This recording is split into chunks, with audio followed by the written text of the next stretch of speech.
Bible Club. Eternal life. He is the way and he's Jesus Christ. Yeah.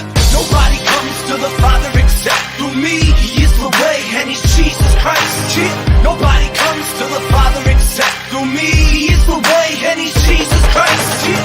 Nobody comes to the Father except through me. He is the way and he's Jesus Christ. Yeah.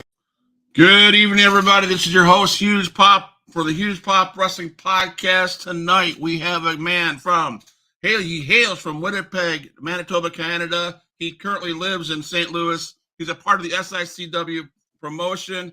He's rubbed elbows with some legends. He is the former SICW Central States champion. We'll talk about that. He is your Canadian hero, Sean Vincent. How you doing, my friend? I'm good, and you're welcome for having me on your podcast. I don't know if you know this, but your ratings just shot up 100%, my man.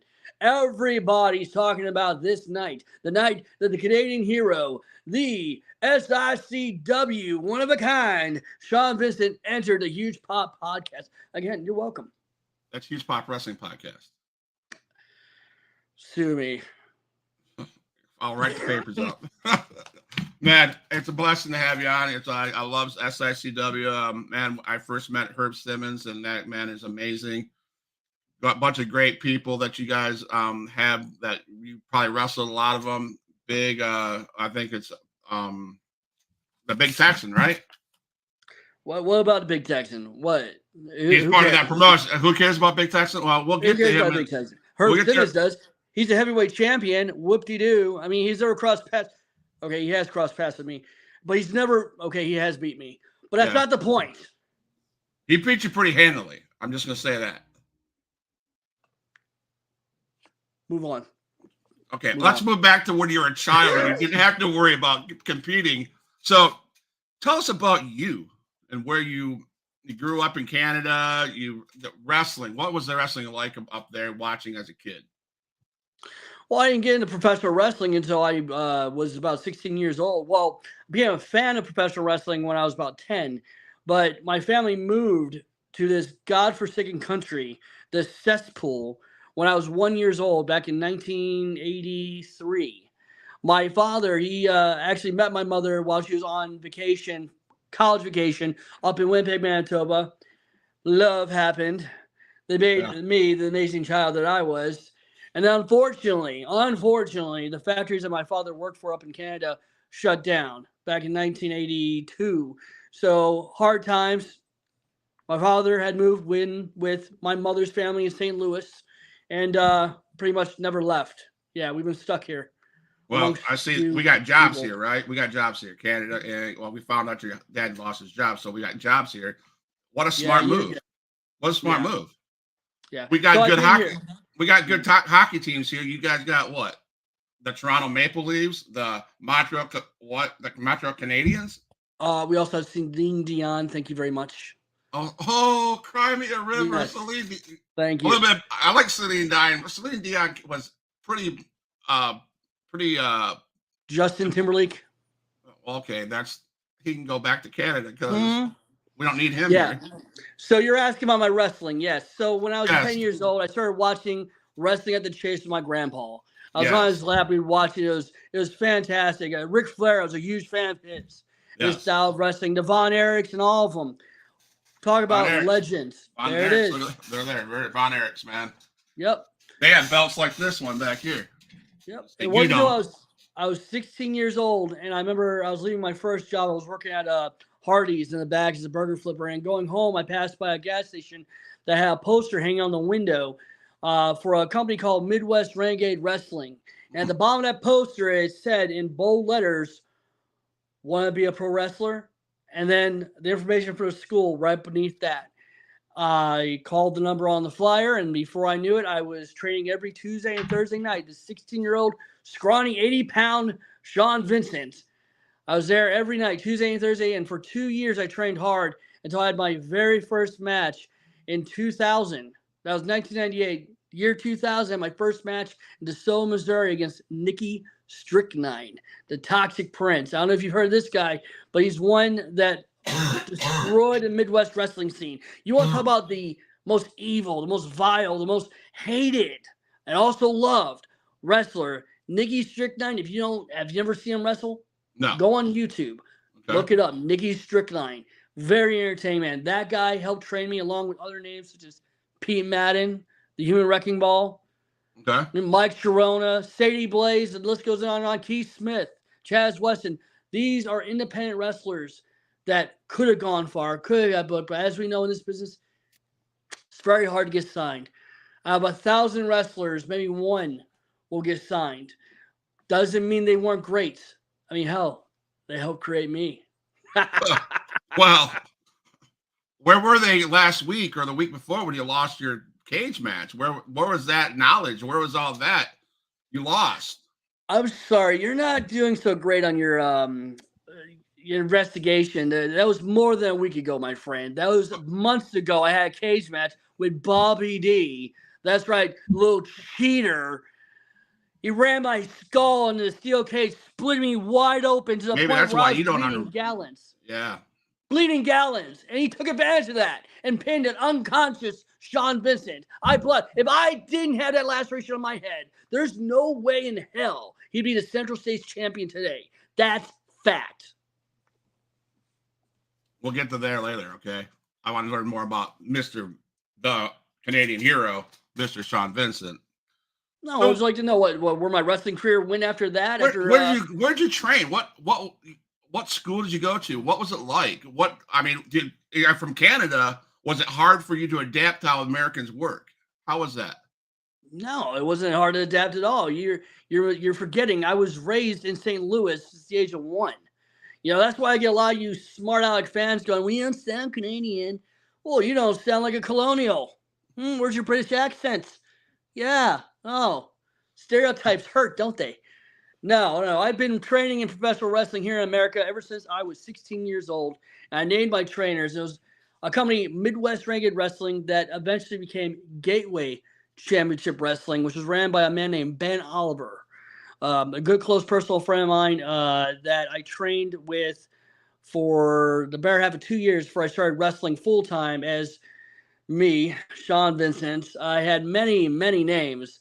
One of the names that I was very known for was Slim Sexy Sean Vincent. Yes, you were. Yes.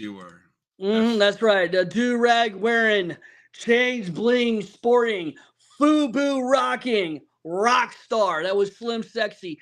Oh, the fans would come around for miles and miles away by the thousands just to get my autograph and cheer me. And they did, as I was former 3-time GCW light heavyweight champion and former 2-time GCW tag team champion.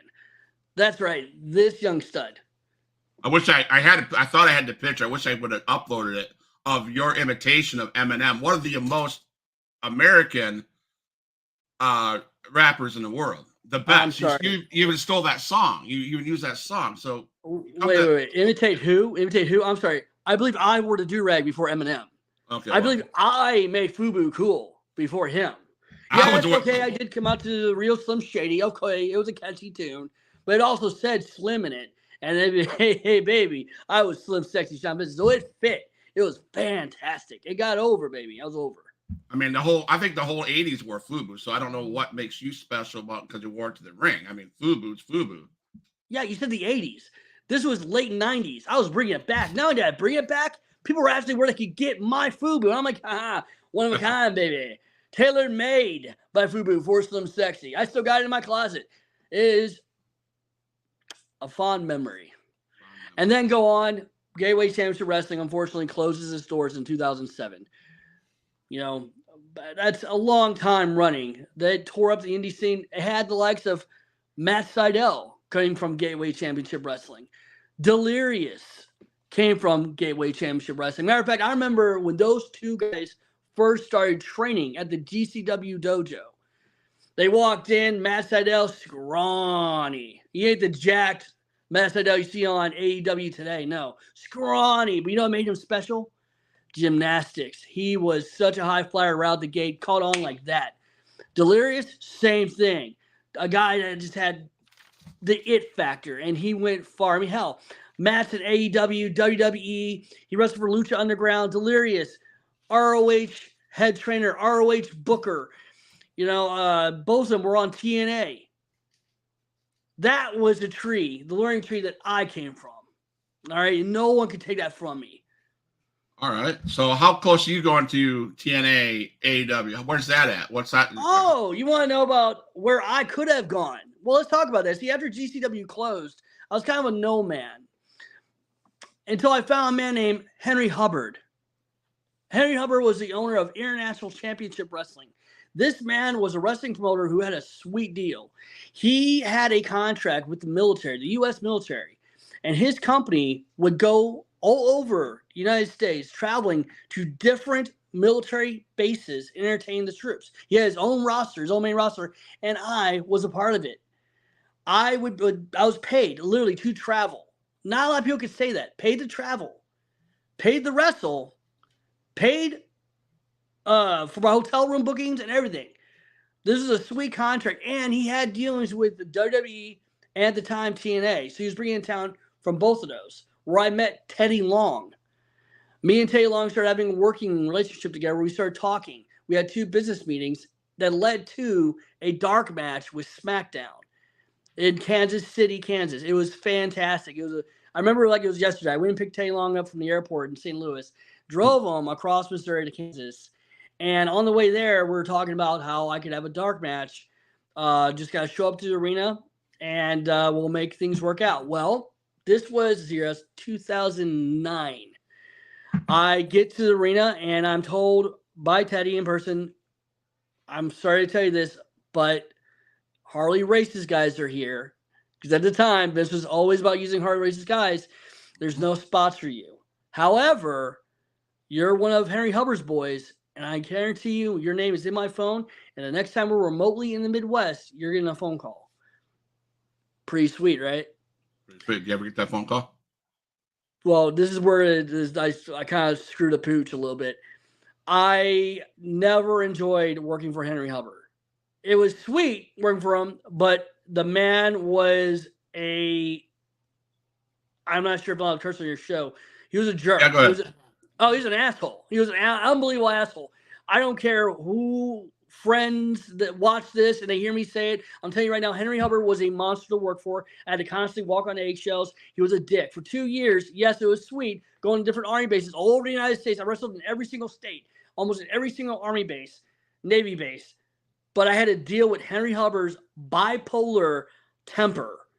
And it was very taxing, anxiety driven, everything. One night I'm at a bar and I get a phone call from him. And it was always an ass-chewing phone call for something completely stupid. And that particular night, I finally had enough after 2 years of walking on eggshells. I had a little bit of vodka in my system, a little alcohol encouragement, and I told him to fuck off. I said, I'm done. I can't do this. It's not worth it. And when I told him to go F himself, that's when my connection, you see where it's going? With Teddy Long went bye-bye. Yeah. Because Teddy and Henry Hubbard were bros. Right. They were tight. And that was my connection. So as soon as I told Hubbard to go fuck himself, I never got a return phone call from Teddy. Never got a return text. I was basically blackballed. And not blackballed per se, but after that, I just stopped trying. I said to myself, I'm going into my 30s, and I need to start thinking about a backup. So at that point, I'm not working for anybody again. Now, hello, Herb Simmons. I had to think about your name for a second. This is where we're going to talk about him. You might get blackballed if you forgot about him, man. Well, I said Henry Hubbard, and then I had to think myself about Herb Simmons. So it was like switching names there. This is 2009 going to 2010. I'm now again without a job. And I left a cushy job. Remember, paid to travel, paid hotel, paid to work. Yeah. And I got to rub elbows with TNA and WWE talent. It was awesome. Awesome. And not only that, I got to entertain the troops. I go to a wrestling show called SICW. It's in East Crown-Lett. And I show up there, and I'm just sitting in the audience with a friend of mine. And I get noticed by one of my old trainers, Keith Smith. He's like, "Hey, Vincent, someone didn't show. There's a hole in the card. Do you have your gear? And what's the one rule in professional wrestling? Always have your gear. Right. Don't matter where you go." And it just so happens I had it in my car. So that night, I ended up on Herb's card and went out there and did my business and killed it. Had the audience eating out of the palm of my hand because you colonials are so easy to entertain. You're like children, like shiny quarter. Look over here. It's that easy.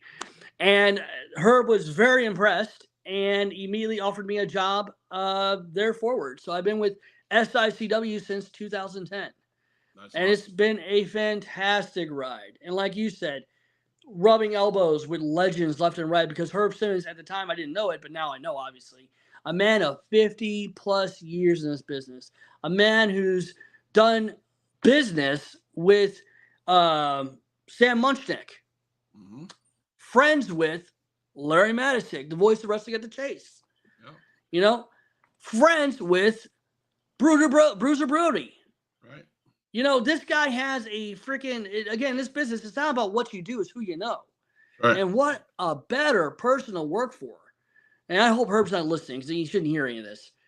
What a better person to work for than a legendary man like Herb Simmons. Right. And it goes to show that weekly, daily, Herb gets phone calls from workers from all over the United States wanting to come work for him because they know who he is and what he represents for professional wrestling and keeping the legacy of Wrestling at the Chase going. Right. That was probably where I've been. That's probably was one of my most nervous interviews of ever, because he is such a legend, and you ought to be privileged and feel blessed. Nervous, come on, second to me. Thank you. So anyway, I took an anxiety pill before I met you. So see, there you go. You need to though. You need to. I did. I have that effect. So those guys. Go ahead. Those guys that you named earlier, but they probably weren't your greatest influences, I'm sure. So who are their trainers? The ones that Teddy Long, the one that you screwed the pooch and you didn't get the job from WWE. So yeah. Who are some of your influences, man? Well, growing up as a kid, who I idolized, we'll start there, was like Shawn Michaels and Bret Hart. Yep. I was very infatuated in that storyline. Like the back and forth, and all the way up to the WrestleMania where Shawn Michaels won the belt from Bret in the Iron Man match. Mm-hmm. That's what really got the juices flowing to want to get into professional wrestling. And then when I broke into the business by going to the MRW training school, which then became GCW, the trainers there that were really inspiring to me were like those that did it for the love of the business. They didn't have an ego. They weren't driven by fame. They were just in because they love it. And they did matches just to be good. Like, everybody there wanted to be the best match on the card. And those people were like Pete Madden, Sadie Blaze, Keith Smith, Chaz Weston, my trainers. They instilled that in me. Those are guys I idolized coming up because they didn't have an ego. They were so chill. They treat everybody respectfully and as an equal. And you, I'm sure, been around the business long enough where you've seen some bad apples where they believe they're hype, they believe they're bullshit, and they treat everybody like they're beneath them and they're on a soapbox. Well, I'm talking to one right now. I knew you were gonna say that. See, that's what I'm talking about. I set them up and they bite the hook. I mean, it's a psychology game, baby. I was like, ego. I was like, what ego? Yep, that's him. Yep, yeah, yeah. So I would say those people right there. Pete Man, Sean Vincent. Myself. I idolize myself. Yeah, no, totally do. I guess you do. So, Mr. Idolizer, is there a specific match or moment in your career that stands out as that was the best? Except for when you got your ass beat in that cage. That was pretty intense. Were you even there? Did you even know? No, you weren't, were you? So you can't say I got my ass beat. All right. I was the one who bled. Bobby bled. Well, let's look. Let's watch. Please do not throw anything at the wrestlers. Somebody might get hurt. Please don't throw anything. Okay, I'm trying to escape the cage, which is, there's part. Okay. First off, Bobby D bled because I made him bleed. I didn't use a cage. My fist in this foot made him bleed. Yeah. All right. He had to use a steel cage. Why? Because he feared me. He knew he would lose. Oh, wait. Here's another one. We're not done. Andy still has my trophy. Tex, you got a lot going on. You were handing out lariats like it was footage from, because obviously it's very biased. All right. Where's the footage of when I pinned Bobby for the Central States title? Huh? Where's the footage when me and my tag partner Glenn Williams gave him a concerto and rang his little bell? Huh? Where's the footage when I had the fans eating out of the palm of my hand, making them think that I retired? And they cried and they wept and they're, thank you, Sean.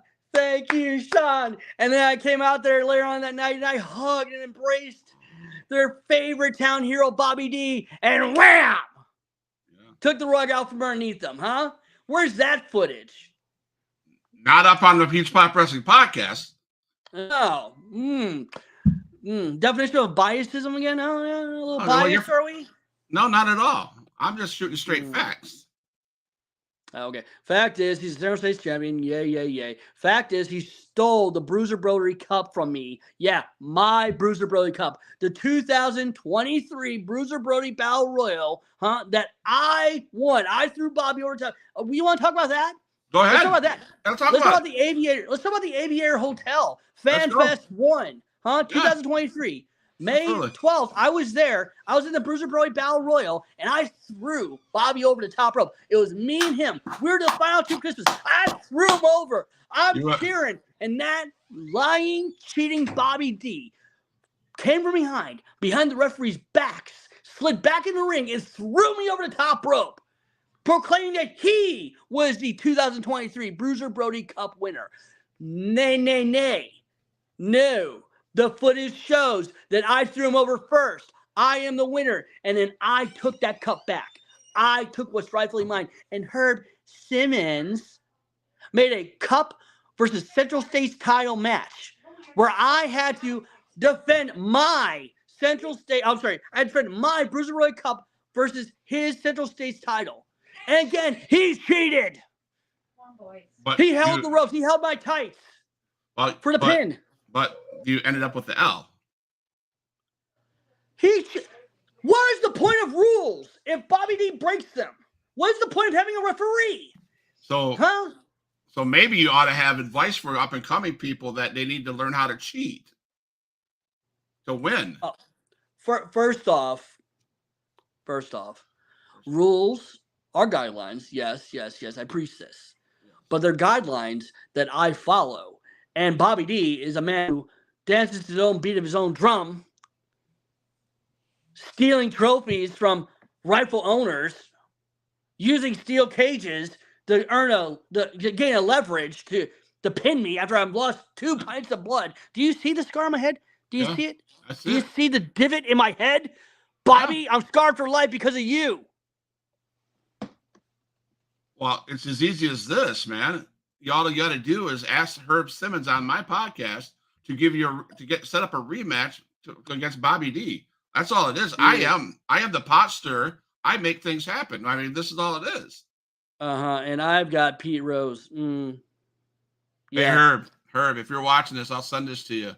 This crybaby Sean Vincent wants a rematch against Bobby D. I got Lucky P. Larson, baby. I got Lucky P. Larson. I got a lawyer in my back pocket. That's right. He signed the original contract for my Central States title match against Bobby D, where I won it fair and square. That's right. He says that I was the rightful owner of that Bruiser Brody trophy. I don't think Herb Simmons has a ground to stand on when it comes to Lucky Pete Larson in my back pocket, an actual lawyer. What's up, Herb? How deep are your pockets? A lawyer, huh? Yeah. 2024. What good's a lawyer going to do in the ring? Don't worry about it. 2024 contracts are being signed. Contracts are being signed. And Bobby D, if you think this is far from over, no. Fan Fest. All right, let's talk about that. Coming up, Fan Fest 2 at the Aviator Hotel. You know who you're sounding like? You're sounding like the crybaby Bret Hart when he lost to Shawn Michaels. That's what you're sounding like. Are you talking about the Montreal screw job? Well, Montreal screw, if you want to call it that. Well, were you Americans again? Give the shaft to a fine professional wrestler, a fine Canadian professional wrestler. So that's how you Americans do your business, huh? If you can't beat them, break the rules and take what you want. Is that it? I'm a Michigan fan.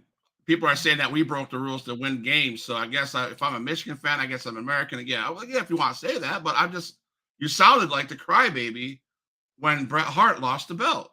That's all I'm saying.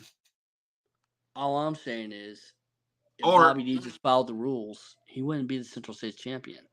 He wouldn't have my Bruiser Brody Cup. But don't worry. This Fan Fest 2 coming up real soon in May. Yeah. Bobby D, you don't got a chance in hell of being a 3-time Bruiser Brody Cup winner. No, you don't. Because you got myself and my tag team partner, the big nasty one, Glenn Williams. We are going to see to it that you are the first thrown over that top rope. And hopefully you're not the second, right? What is that? What are you implying? I mean, who do you trust in a battle royal? Well, first off, wait. You just told me that the cage match, you had your team down there, you had the cheaters, and you got beat. So if I can't trust your team to help you win, of course they helped you lose that cage match, if you get my drift. Now you're gonna trust them in May to not throw your ass over the top rope to benefit them? Are you kidding me? I've been around this business long enough where I see people kick stickies other than the back, and I'm telling you, watch out for your so-called tag team partner. Because his goal is to get the cup too. You know, you guys here in America, that's the game you play, right? Stab your partner in the back to get ahead, right? No, the tag team relationship between me and Big Nasty Glenn Williams, we're like this. That's right. We're like this. Unbreakable. The tag team relationship that you guys dream of having. That's right. An unbreakable relationship. A long-lasting relationship. A relationship that we're bonded. We are bonded. And we are not ever going to betray each other. That's right. He knows his place. As soon as Bobby D's over that top rope, Glenn Williams will happily jump over that top rope to make sure I am the secured one. The 2024 Bruiser Brody Cup winner. Was he at ringside when you lost the match in the cage? Yeah, he was there. Okay. Now let's walk through that. He was there. The cage. Wait. He had your back. back. Cage match to keep people out of the ring. So how did he get in? Things can be slipped in, but he's supposed to have your back. But let's just if you could hold your mouth for a minute. Okay. Now we got May, Bobby D or whatever. You're going to think that your partner's going to help you throw the guy out. If he wasn't there to help you win in the cage, maybe he has a idea to set you up to throw you out after you guys throw that other guy out. Have you thought about that? You say you don't trust us. You say you don't trust us Americans. He's an American. So what makes you think? Don't go to sleep at night and go, oh, I trust my partner because he's going to get you. I'm calling it right here on a Huge Pop Wrestling Podcast. I'm calling it. You're going to get screwed over. Face your facts, you Canadian hero. How dare you start that conspiracy? It's written right there. It's fact. Dare you? Written. There's no facts. First off, the only fact is this. There's 3 goals that are going to happen. They're going to happen. They're going to manifest. They're going to happen in 2024. First goal, I am going to be the 2024 Bruiser Brody Cup winner. Maybe. Second goal, I will regain the Central States Heavyweight Championship. Yes, Doubtful. yes, yes. Yes. And then third, Glenn Williams, Big Nasty, and the Canadian hero Sean Vincent will be the SICW Tag Team Champions. I guarantee it threefold. Yes, we will have all of that gold. And you fans, you American fans, you colonials will cry and weep and talk about your conspiracies, this and, oh, they cheated that. No, because you're a bunch of sore losers. That sounds like a play right out of the Bloodline.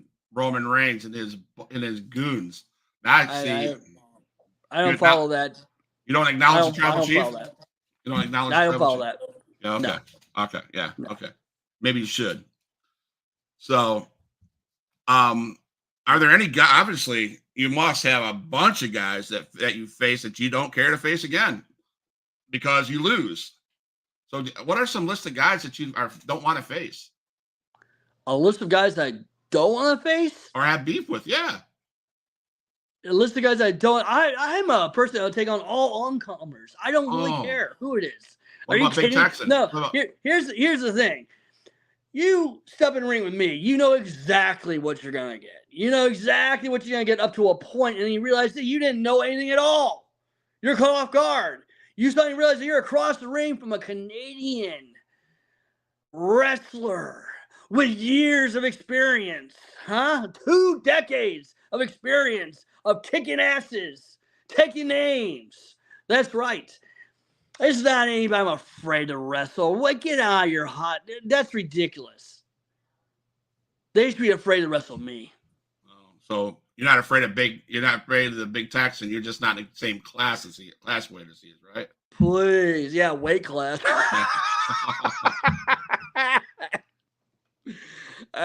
He's not listening, is he? He's like, I don't know. You better check your doors. Oh, nothing. There's a knock at the door. No, that's weird.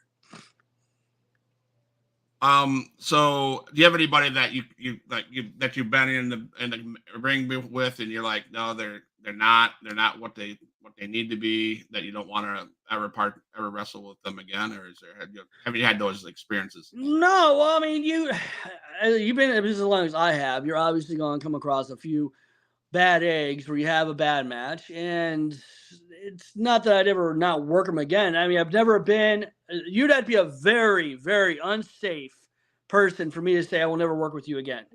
Okay. Like someone who probably didn't care about my safety and they're trying to get over for themselves. Right. And at the end of the day, I got a family to go home to. Yeah. So I would probably forewarn anybody else, and I wouldn't out them publicly, but I would definitely.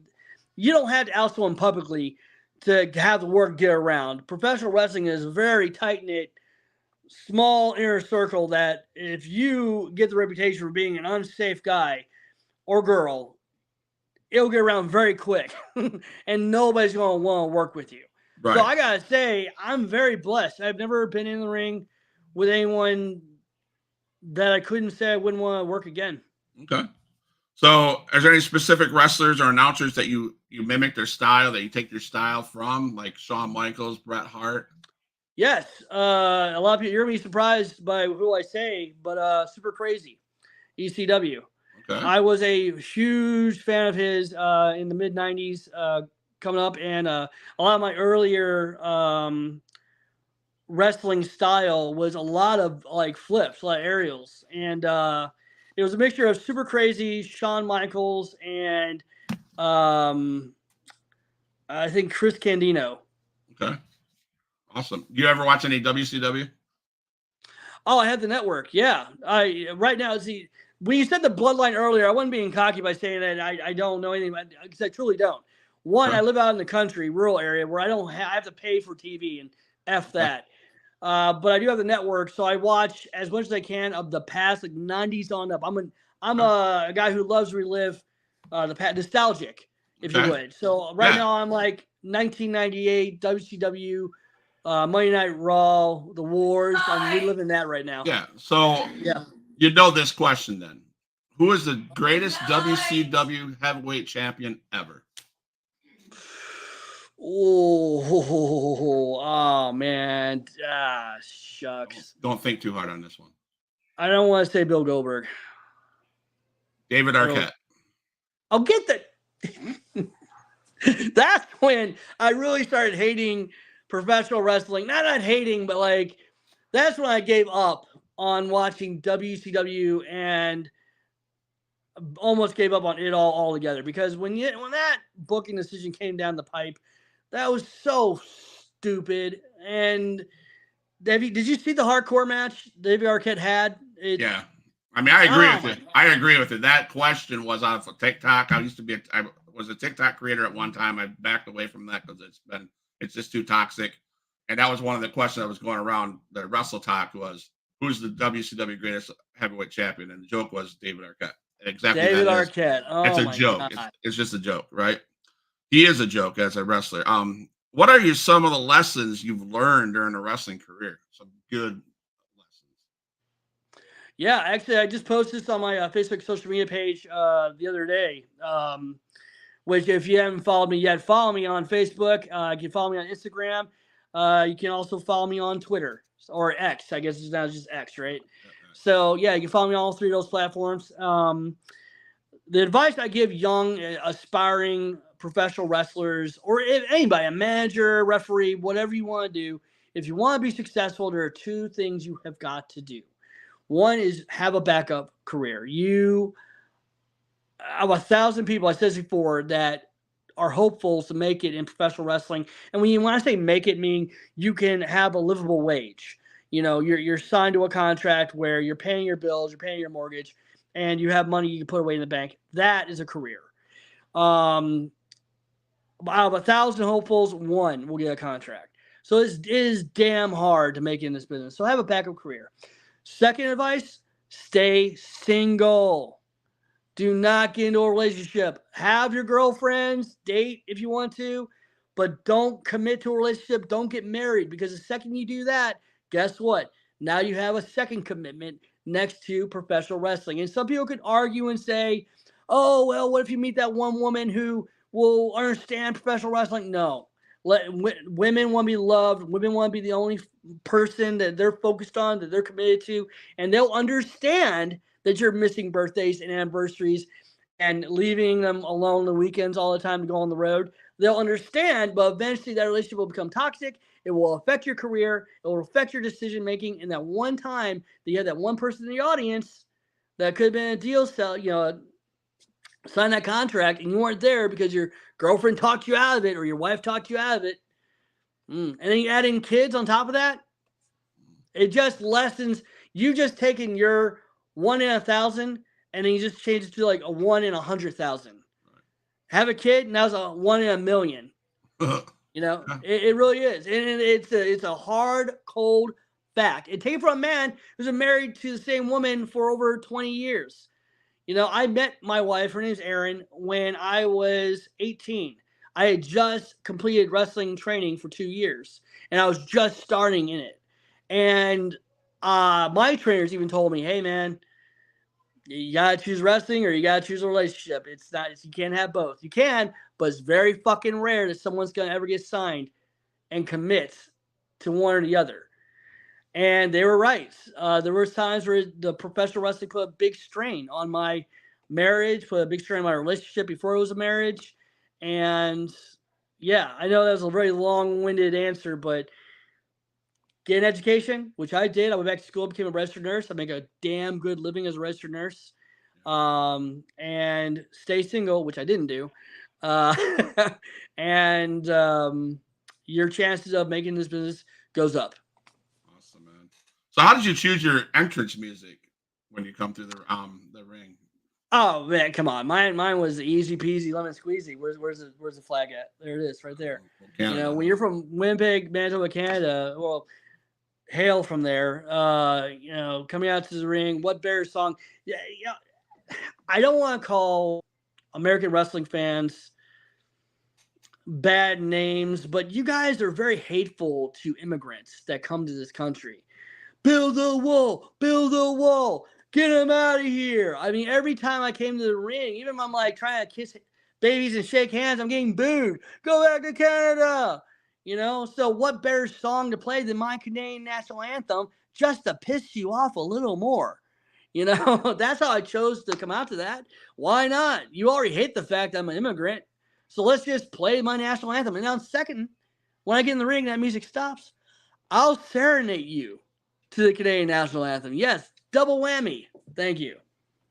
Now, to defend Americans, you can't call all of us haters. Mm-hmm. Or I love the people that come across the border. Okay, I love that. I think, hey, we wouldn't have jackasses like you if we didn't have people across the border. I wouldn't have jackasses like right. I mean, or wrestler, I guess you should call it. If that's what you say. That's the only qualifying. That's the qualifier. If you're a wrestler, I don't have no problem with it. You come on over that border. As long as you're not Bret Hart. Oh wow, what is your beef with Bret Hart?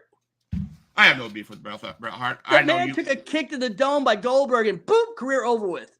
And you're gonna make fun of a cripple. I'm not making fun of a cripple. I'm just saying, you like Bret Hart. I'm just saying. That's what Americans. That's what Americans do. Yeah, it's all right.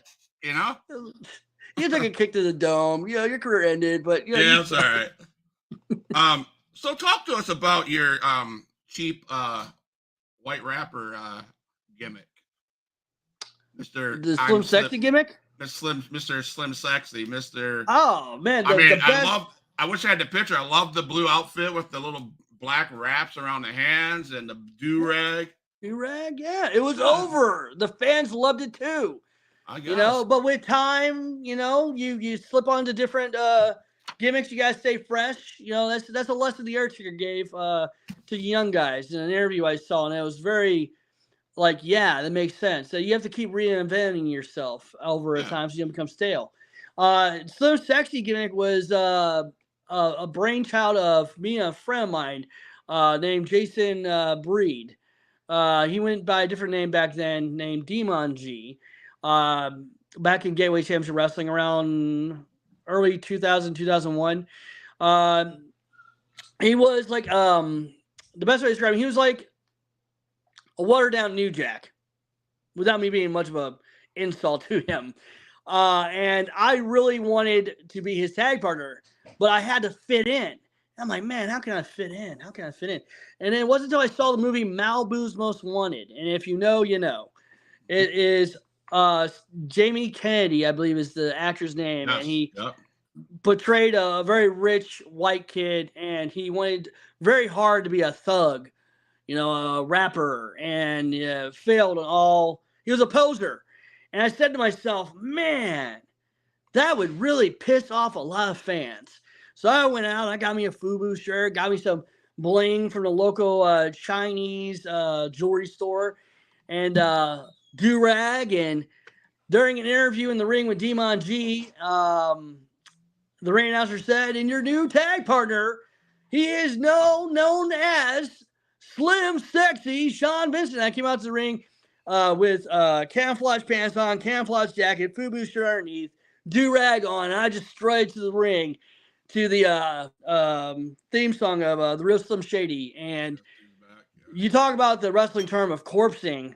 Demon had a hard time hiding that expression on his face, and it got over huge. We didn't tag team that much. We kind of went our separate ways, and I just continued doing the Slim Sexy, and I would take my shirt off to the audience, cheering, put your shirt on, but still cheering me. Yeah, it was good times. Were they cheering you, or were they shooting straight facts? Cheering. Okay, we'll go with that. We'll let your ego get this much bigger. I mean, hell, look, you're from Canada. I mean, why wouldn't you? Why wouldn't you get? Why wouldn't I have an ego? I come from the greatest country in all of upper Northern America. I mean, come on. Yeah, that is such a stereotype. How dare you? Oh, it's facts.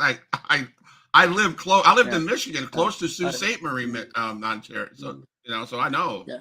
Are you a South Park fan too? Are you expecting my head to get all flappy? I hate South Park. Oh. Can't stand South Park. Me too. Honestly.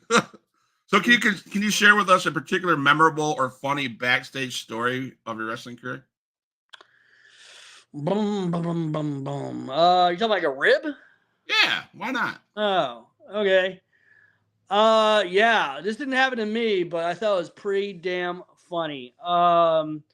I am not going to say names, but I saw a guy put itching powder in the crotch of another man's tights, and the guy put it on, and he went out to the ring, and the sweat dripping from his face from the irritation was hilarious.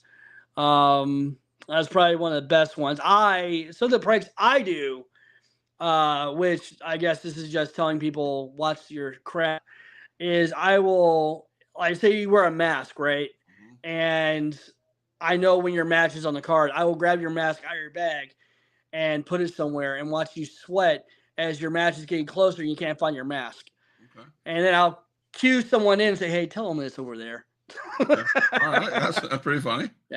What's the most hide your shit. Hide your shit. What's the most unusual or unexpected thing that has ever happened to you during a match? Oh, I hope he watches this video. Chris Hargis. I'll tell you this story where I tore my left knee and had to have surgery.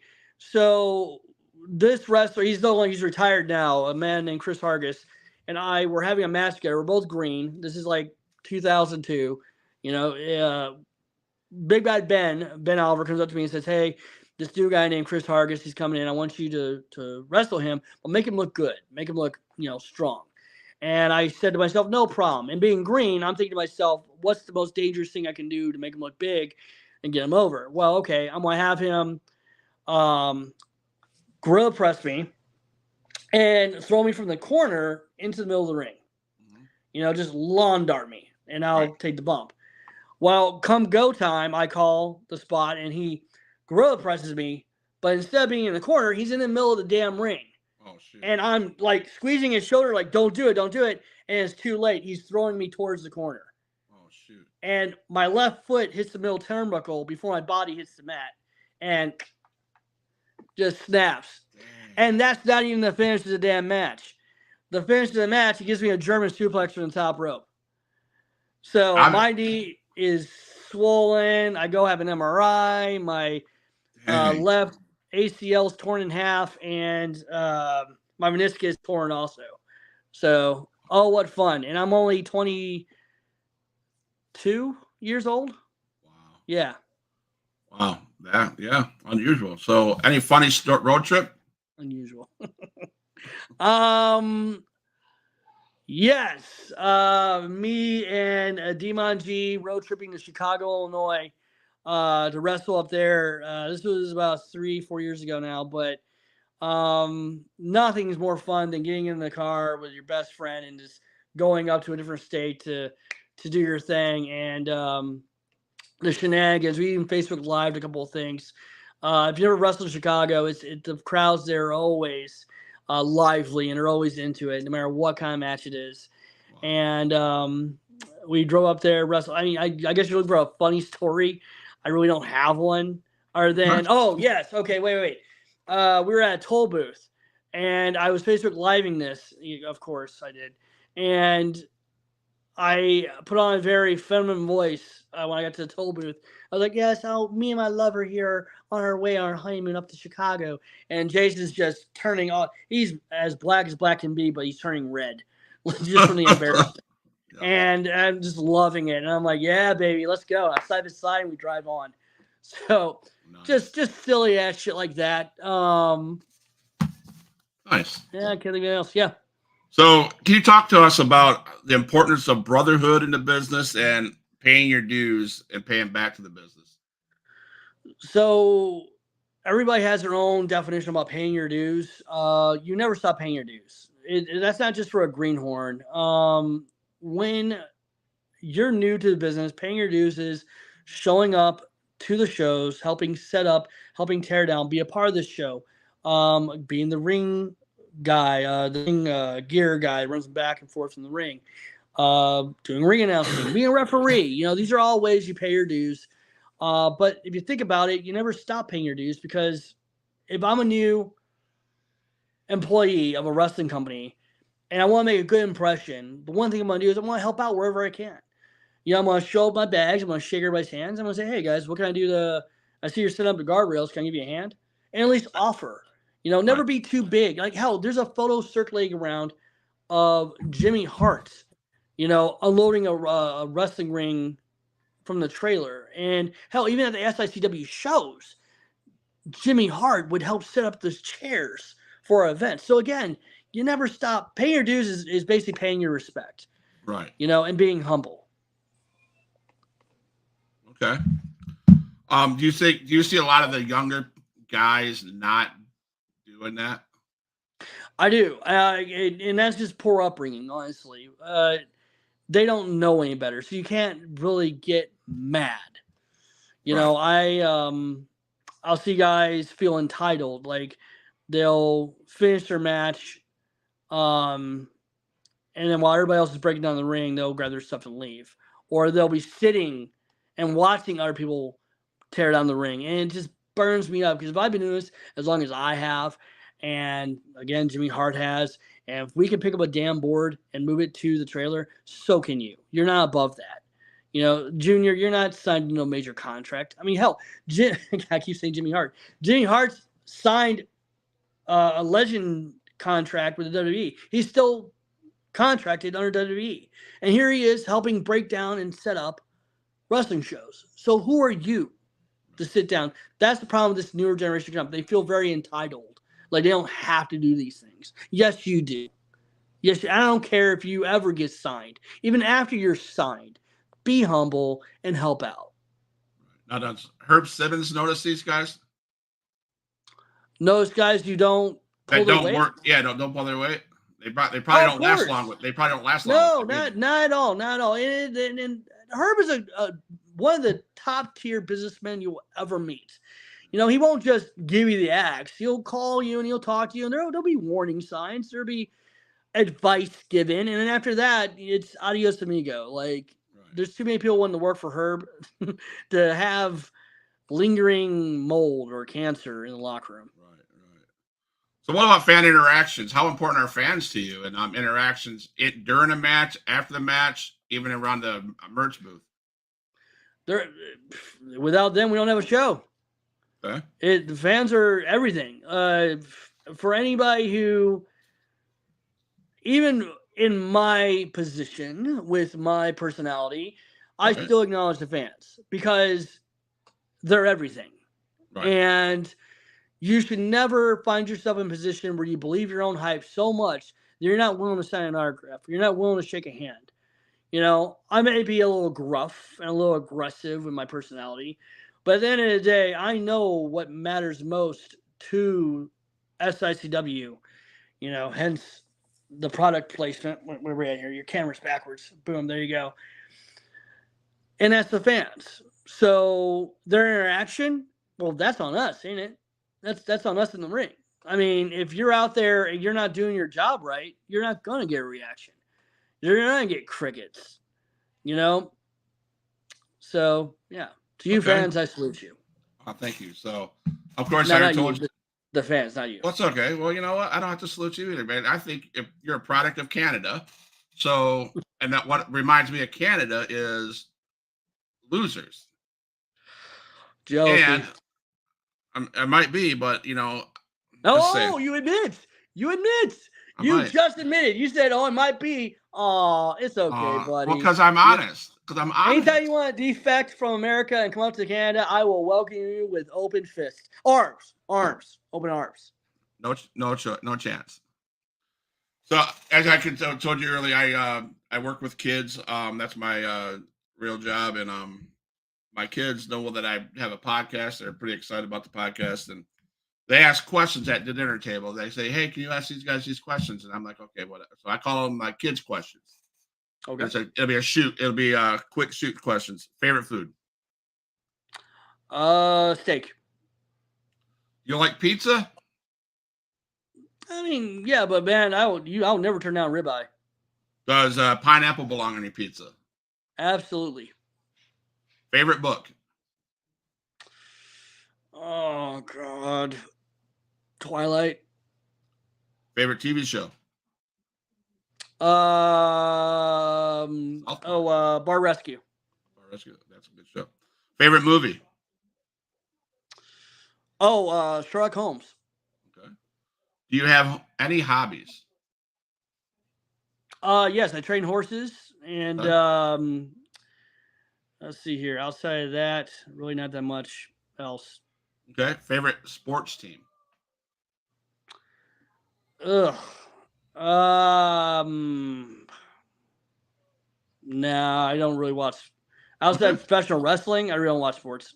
All right. What's your Mount Rushmore of wrestlers? Oh man, how dare you? Okay. Pete Madden,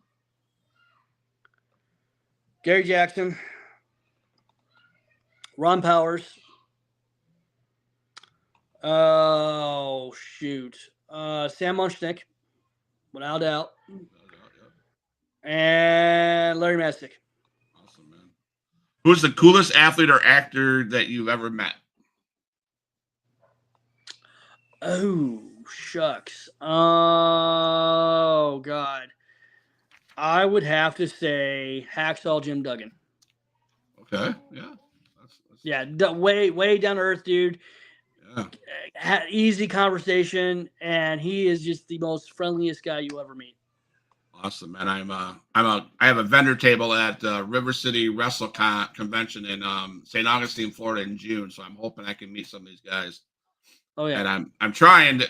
Herb's been bugging me to come up to the Fan Fest, but I work with kids and we get 24 days off a year. That's it. So you got to be strategic on where you're going to take your days. So there you go.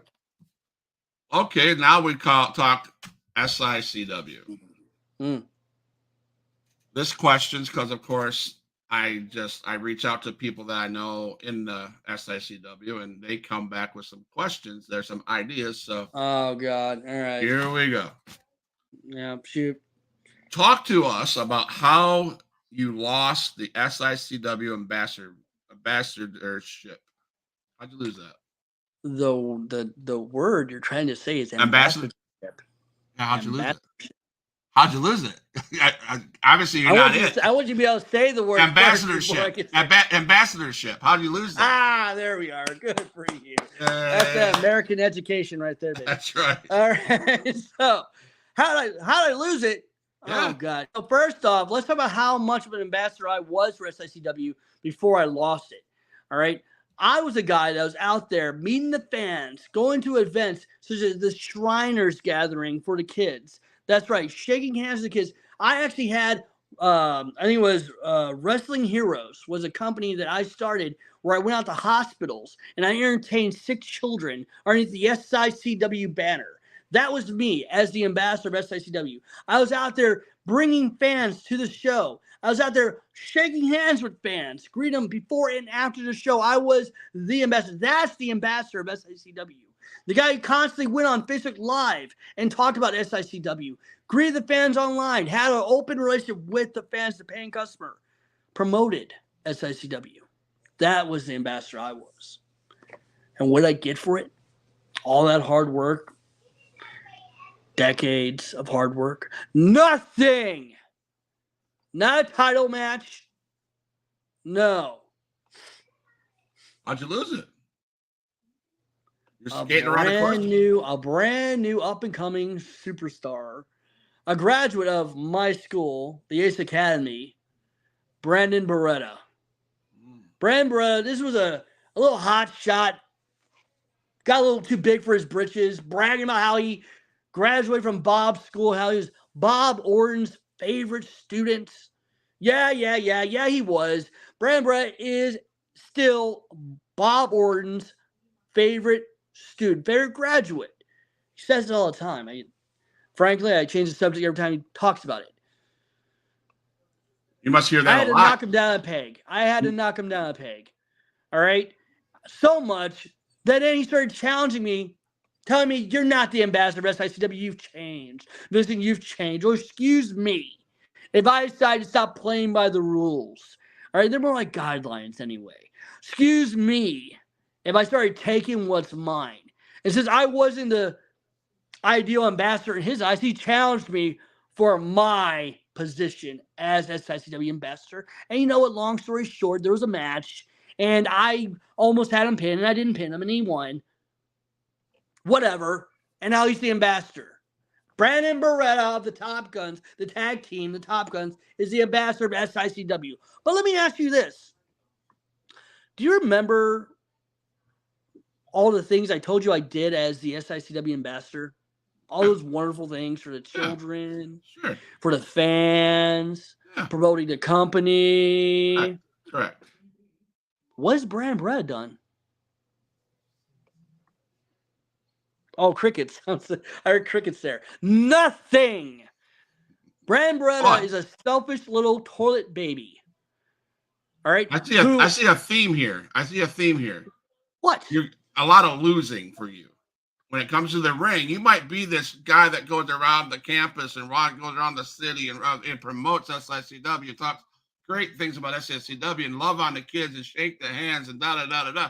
But when I bring up people that you face and things that you've done and haven't done, it sounds like a lot of this, a lot of losses.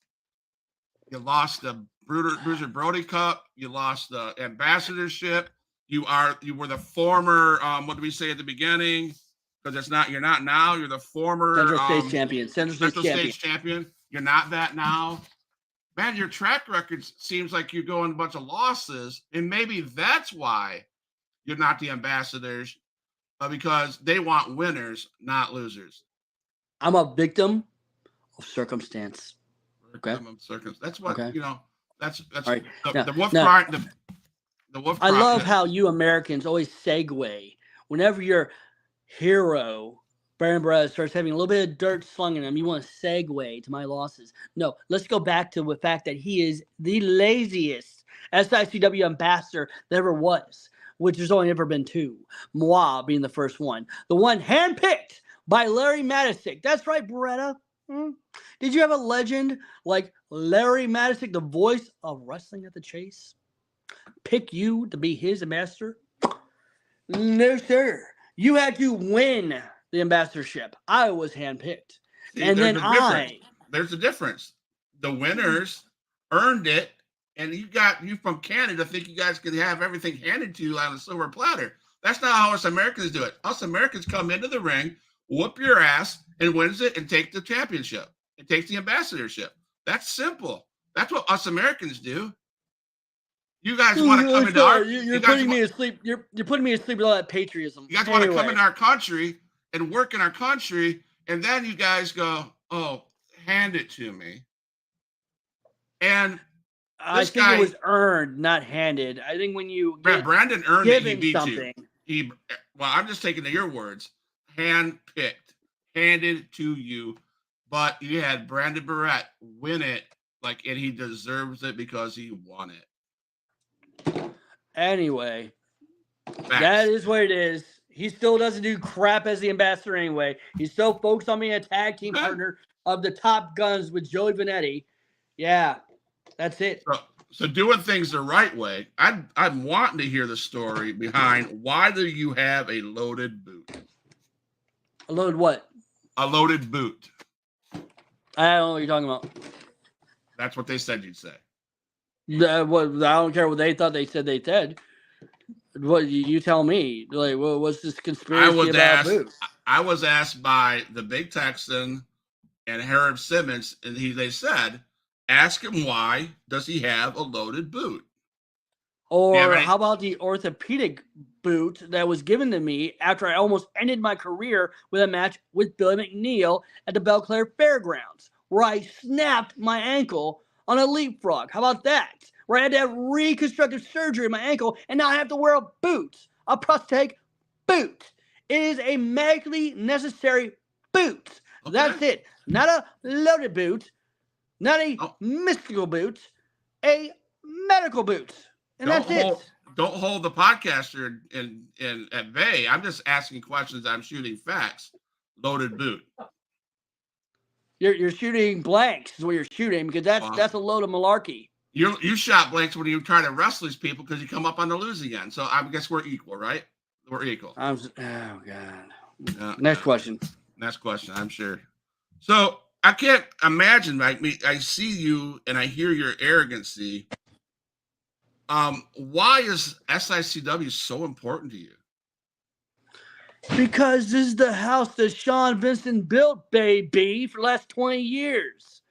I'm the guy who put in the work. When others came and left, I was the guy who remained. All right. I'm the guy who brought in talent for SICW. I have made SICW greater than it ever was. All right. Let's talk about the talent that I've brought to SICW since I've been there. How about the high flyer Bill McNeil? How about the tag team, the professionals? How about the wild one, Curtis Wild, and his valet, Wildfire? All right, all these names of great talent that me, under the ambassadorship that I was, brought to SICW. I'm the one, the name that everybody talks about. I'm the one on everybody's mind. What's he going to say next? Who's he talking about? Where's he going? Who's he wrestling? Sean Vincent is constantly living rent-free in your heads. That's why SICW is important to me. That's why SICW is a success. Because of moi. Because of me. Machismo. The big cheese. Me, the king. The one that's not the Bruiser Brody Battle Royal title. The one that's not the Central States champion. The one that's not the ambassador. That's great. I'm glad you love SICW. SICW is awesome. And I appreciate you. Thank you for enjoying the product that I helped build. Oh, you're welcome, man. So now that you don't hold the Bruiser Brody Battle Royal Cup in your hands, what does it mean to you? The fact that I am working in the same locker room with a thief. The fact that my cup was stolen from me. The fact that I'm still not acknowledged as the 2023 Bruiser Brody Battle Royal Cup winner. How do I feel about that? Are you smoking something? I hate it. That is my cup. Mine. And Bobby D is a thief. Oh, you can argue all day long that he pinned me for it. Oh, fair and square, blah, blah. He pinned me. That doesn't count. I threw him over the top rope. Me first. Him second. Me, Bruiser Brody, 2023 Cup winner. So from a ref's angle, such because you have done reffing, so talk to us about being a ref. Talk to us about being a ref at the working Army bases. Talk to us about that. And you got your timeline mixed up. You really done your research. Okay, so I was a referee. My first job as a referee was for Gateway Championship Wrestling. That's how I earned my keep. That's how I, as you said, earned respect, paid your dues. I was a referee for the first 2 years I was in this business. And I called it down the middle. I was the head official, actually, of Gateway Championship Wrestling, and then known as the head sexy official. That's right. First it was the Slim Sexy. I was known as the head sexy official of Gateway Championship Wrestling. Yeah, and I was the best ref. That's why I know that I was screwed out of my Bruiser Brody Cup. That's why I know I was screwed out of my Central States title. Right. See, you called me, you accused me of having my timeline switched around. I don't have my timeline. I have these questions particular in order because You said Army bases. That was with ICW. I was a referee then. I was a wrestler. Okay. Well, you know what? That's not my point. My point is, tell me about a ref. Okay? Your point's getting blurred, my man. How was it being a referee? I was the best referee. You just told me how that was, you dumb Canadian. I was the greatest referee ever. Yeah, okay. Ever. So let's go back into your training where you were a trainer, where you helped at Bob Orton Jr.'s training camp, right? The Ace Academy. Ace Academy. Let's talk about that. Sure, no problem. So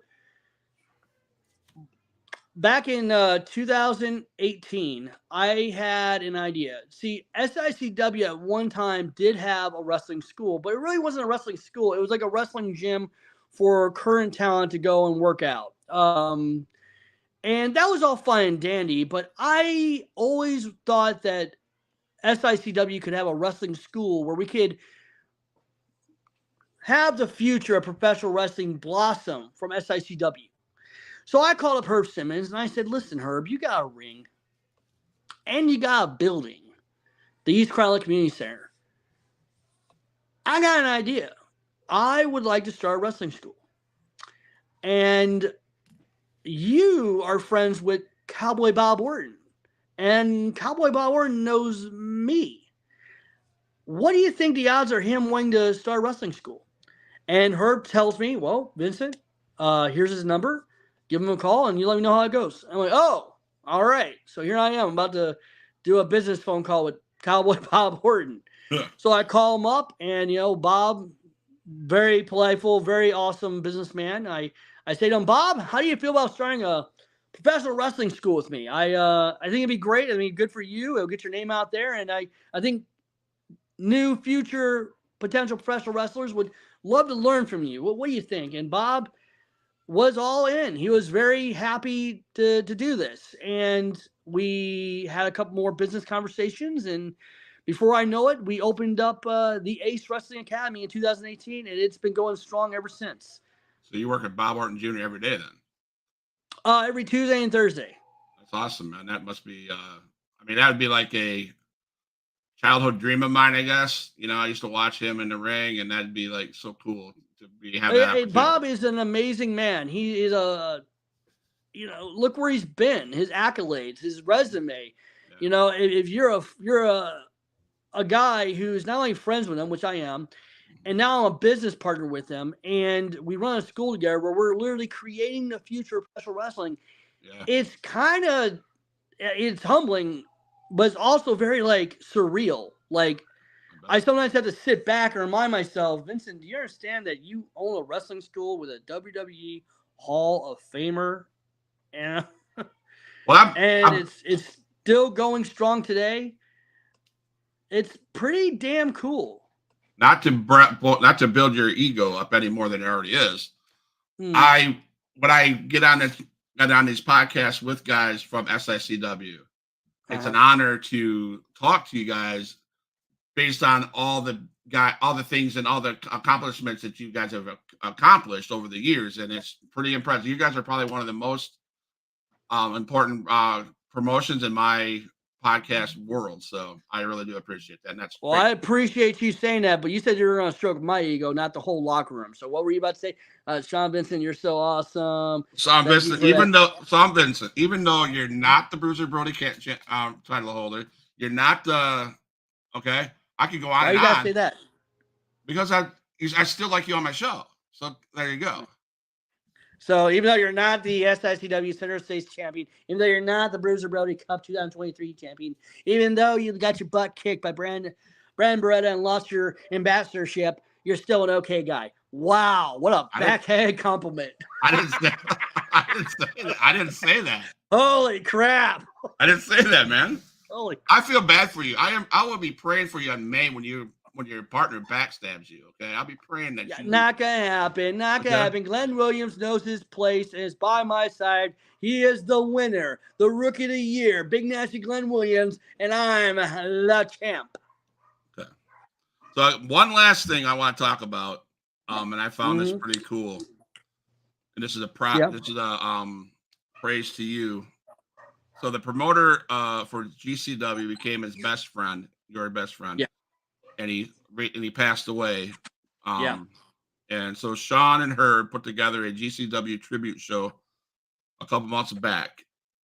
You talk about the tribute show, and I think what's cool about the tribute show, you took the money that you got, and there was a bench in that promotion's name, and I think that's honorable. So yeah, here's your compliment. That is an honorable thing to do. For me to sit here in the presence of you that had the mindset to pay back. We talked about paying back, right? To me, paying back to the one of your best friends in the business. That's amazing thing. So for that, I thank you very much. The lot of the thanks goes to SICW as a whole and Herb Simmons. Ben Oliver was a man who I tell everybody that in life, the short life that we have on this earth, we meet people who, very few people that we could say they watched us grow up. And Ben Oliver was one of those people to me. He met me when I was 16. He watched me graduate high school. He was the best man in my. Oh no, let me back up. Watched me graduate high school, helped me celebrate my 21st birthday, was my best man at my wedding, was there at my nursing graduation. Like, this man literally watched me grow up. He was my best friend. And when he passed away, it was life shattering. But one thing that I told myself after he passed away was, I'm going to make sure that this man is not forgotten. And I've always wanted to have a memorial bench in his name. So thanks to Herb Simmons and our company, SICW, he gave me all the guidance I needed, and I financially, out of my own pocket, produced and paid for the whole show. And every single cent that was counted that night went to donation of that bench. And the bench will be located at the Wild Acres Park in Overland, Missouri. Right now, that park is actually going underneath a huge facelift. They're going to redo the fishing pond and the whole park, and the bench will be put there when that construction is done. And this pond's going to be a fishing hole. The bench is going to be right next to it, and on the bench is going to read, in loving memory of Ben Oliver, his day of birth, day of death. And underneath it, Ben Oliver is known as Big Bad Ben. The bench is going to read, the Big Bad Bench. So it's going to be really cool. People can sit there. They can fish. Ben was a big fisherman. So people can fish, sit on the bench, and remember Ben. And he's forever immortalized in this bench. That's awesome. So we have a that's an awesome story. Thank you, man. Thank you, Sean, for sharing that. We have a newcomer to the chat. Tyler Cooley says, good evening to everyone except the Canadian Zero, Sean Vincent. Oh, look at you, little kid. Oh, yeah. You know you love me. Sorry I'm too late, but you don't miss very much when Sean Vincent's anyways, to be honest. Yeah. Don't you have like a ring announcing gig to get to? Jeez. So I thought that was my last question, but I was reading down my notes. I got to ask you, are you a fan of McDonald's?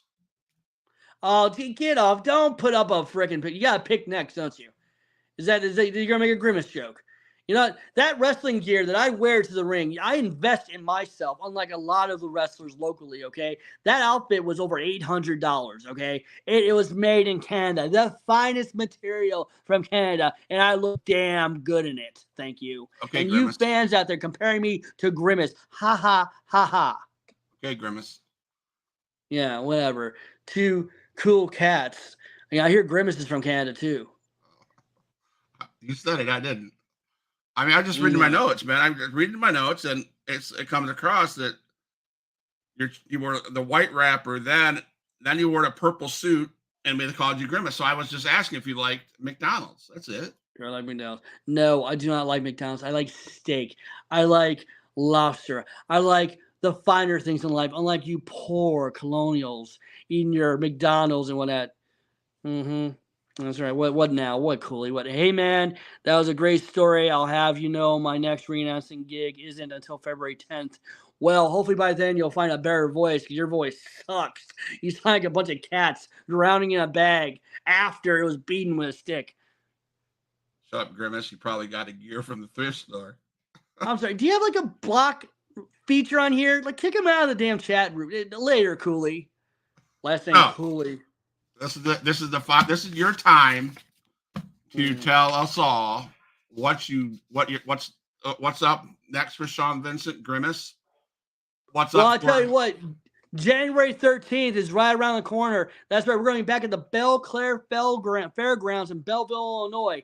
And as of right now, it looks like there's 2 matches announced. It's the Big Texan and a steel cage match versus Gary Jackson. That's right. The big title, the legendary title, the Hall of Fame, the Hall of Fame SICW heavyweight title will be online in that cage match. And I can't pick a winner. I really can't.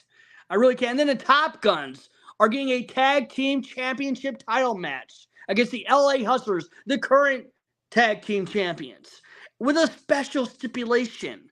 All right. If the LA Hustlers cheat during this match, the titles will change hands to the Top Guns.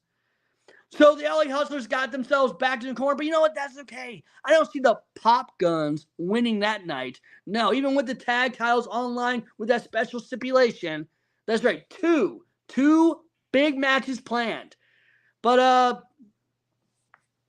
where's my match, Herb? January 13th, where's my match? Me and Big Nasty Glenn Williams, your two main superstars of SICW.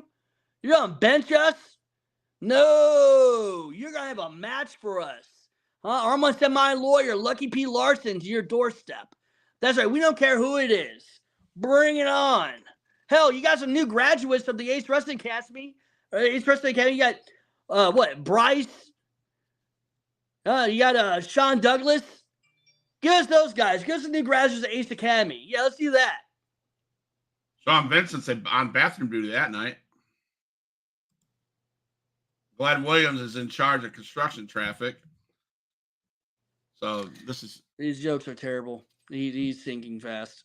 He's trying though. He's really trying. So, Mr. Vincent, I appreciate your time on the show. I thank you so much for taking your time. I will play a closing reel. Please stay on the in the chat. Don't go off anywhere, please. I want to talk to you after this. All right. I appreciate your time. Huge Pop Wrestling Podcast. Give it up for your Canadian hero, Sean Vincent, aka Grimace. And we will see you next time. All my dogs, make some noise up in this house.